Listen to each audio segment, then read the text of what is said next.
The Mississippi Delta is flat, rural, and quiet. In the middle of it sits the Mississippi State Penitentiary, known almost everywhere as Parchman. For more than a century, it operates as a prison built on forced labor, racial control, and minimal oversight. By the late 20th century, it becomes something else as well. A focal point of racial disparity in American capital punishment. On death row, the numbers speak clearly.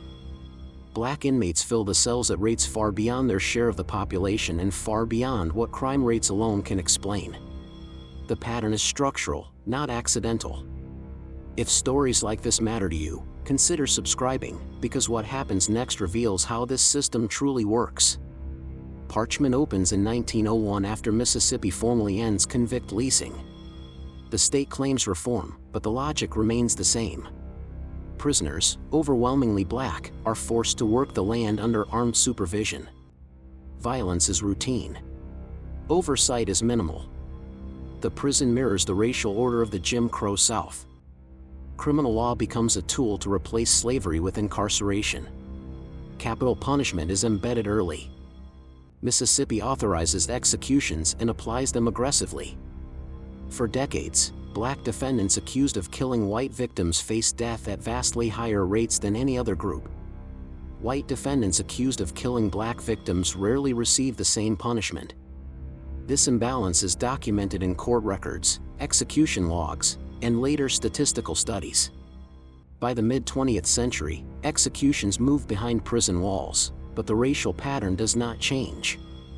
When national scrutiny of the death penalty increases in the 1960s and early 1970s, Mississippi is already a clear outlier.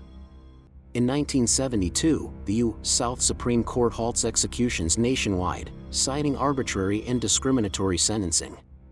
Mississippi pauses briefly, then rewrites its death penalty statute and resumes. When executions restart, Parchman's death row fills again. Most of the condemned are black men from poor counties in the Delta. Many are tried by all-white or nearly all-white juries.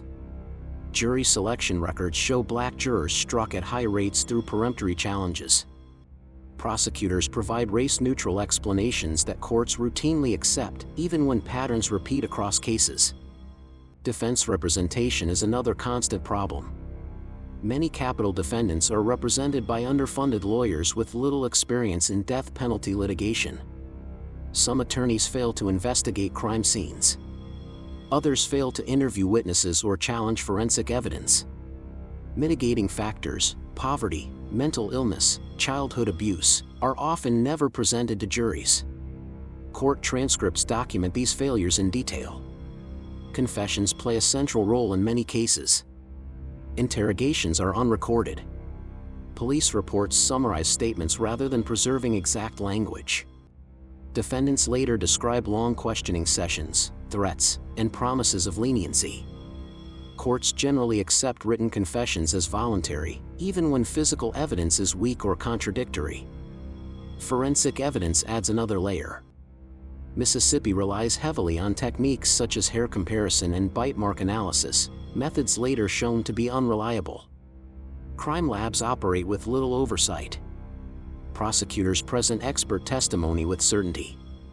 Defense teams rarely have funds to challenge it. Juries hear science framed as fact. Appeals move slowly. Death row inmates at Parchman often wait decades for final outcomes. During that time, evidence deteriorates. Witnesses die. Records disappear. Legal standards change, but many prisoners remain bound by older rulings. Delay becomes a defining feature of the system. By the 1980s, scholars and civil rights attorneys begin documenting the racial disparities statistically. Studies consistently show that the race of the victim is one of the strongest predictors of a death sentence. Murders involving white victims are far more likely to result in death than those involving black victims. At Parchman, where most condemned inmates are black, this disparity is impossible to ignore. The term Black Death Row emerges from these findings. It is not rhetorical.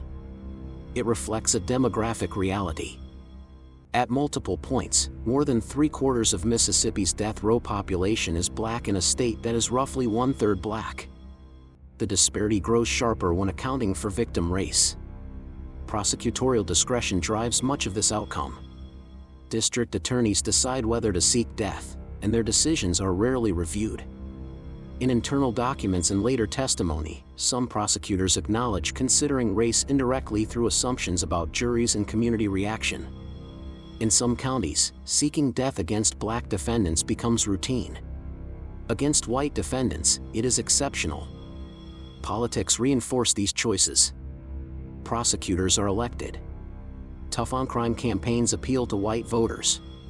Capital cases become symbols of authority rather than exercises in proportional justice. Meanwhile, defense funding remains limited, and statewide public defender systems develop slowly. Individual cases illustrate the pattern without standing alone. Black defendants are sentenced to death on thin evidence, unreliable testimony, or confessions obtained under pressure. Appeals courts note problems but often defer to trial verdicts. In contrast, similar crimes involving black victims and white defendants frequently result in lesser charges or life sentences. Side-by-side comparisons show the imbalance clearly. Conditions on death row compound the injustice. Parchman's death row is isolated. Prisoners spend long hours in their cells. Mental health care is limited. Lawsuits and federal investigations document severe psychological deterioration among inmates waiting years or decades for resolution. These conditions do not determine sentencing, but they define the lived reality of those condemned. Legal challenges continue through the 1990s and early 2000s. Defense teams present racial bias claims supported by statistics and jury records. Courts acknowledge disparities but require proof of intentional discrimination in individual cases. System-wide patterns are ruled insufficient. This standard effectively shields the system from meaningful reform. Executions continue. News coverage is brief. Context is minimal. The broader racial pattern is rarely discussed outside academic and legal circles. Mississippi maintains its death penalty while other states abolish or suspend theirs. Over time, some Parchman death sentences are overturned. Courts cite ineffective assistance of counsel, improper jury selection, or prosecutorial misconduct. Some defendants are resentenced to life. A few are released entirely. Each reversal highlights how fragile the original convictions were.